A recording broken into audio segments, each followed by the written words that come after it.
Dobro večer svima. Prošlo je tjedan dana od javljanja za njega. Praktički ima nekih promjena na bolje, tako da sada ćete saznati. Uglavnom, pa krenuo bi od gore.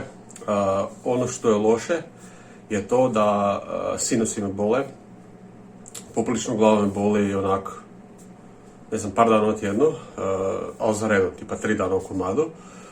Primijetio sam opet sekret iz sinusa mi se spušta. To je prva i druga stvar, znači glava me boli sekret.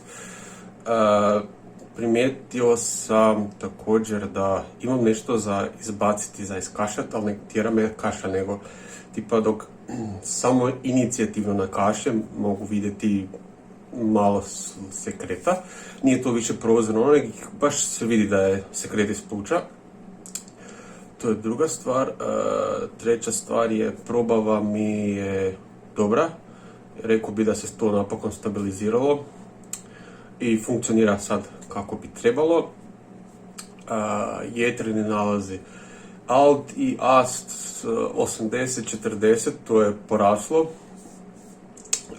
Također prije toga sam se cijepio 3. dozom protiv korone. Možda ima i to neki mali utjecaj, ali bez obzira na to nalazi su, odnosno vrijednosti su porasle. Idem drugi tjedan ponoviti pa ćemo vidjeti da li će rasti. Ja osobno mislim da će još i dalje rasti, jer mislim da je premalo vremena prošlo da se to stabilizira. Prvo je bilo ok, pa sad raste i to će rasti do jedne granice, onda opet padat, nadam se.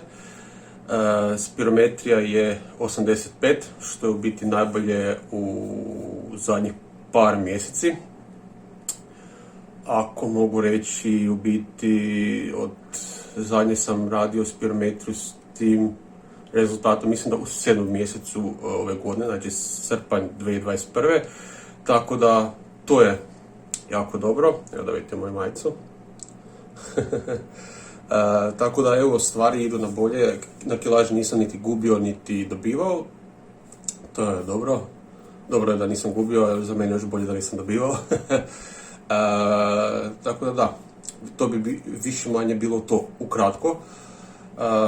A nešto više informacija, ako će naravno biti, sljedeći tjedan. Čuvajte se i čujemo se. Pozdrav!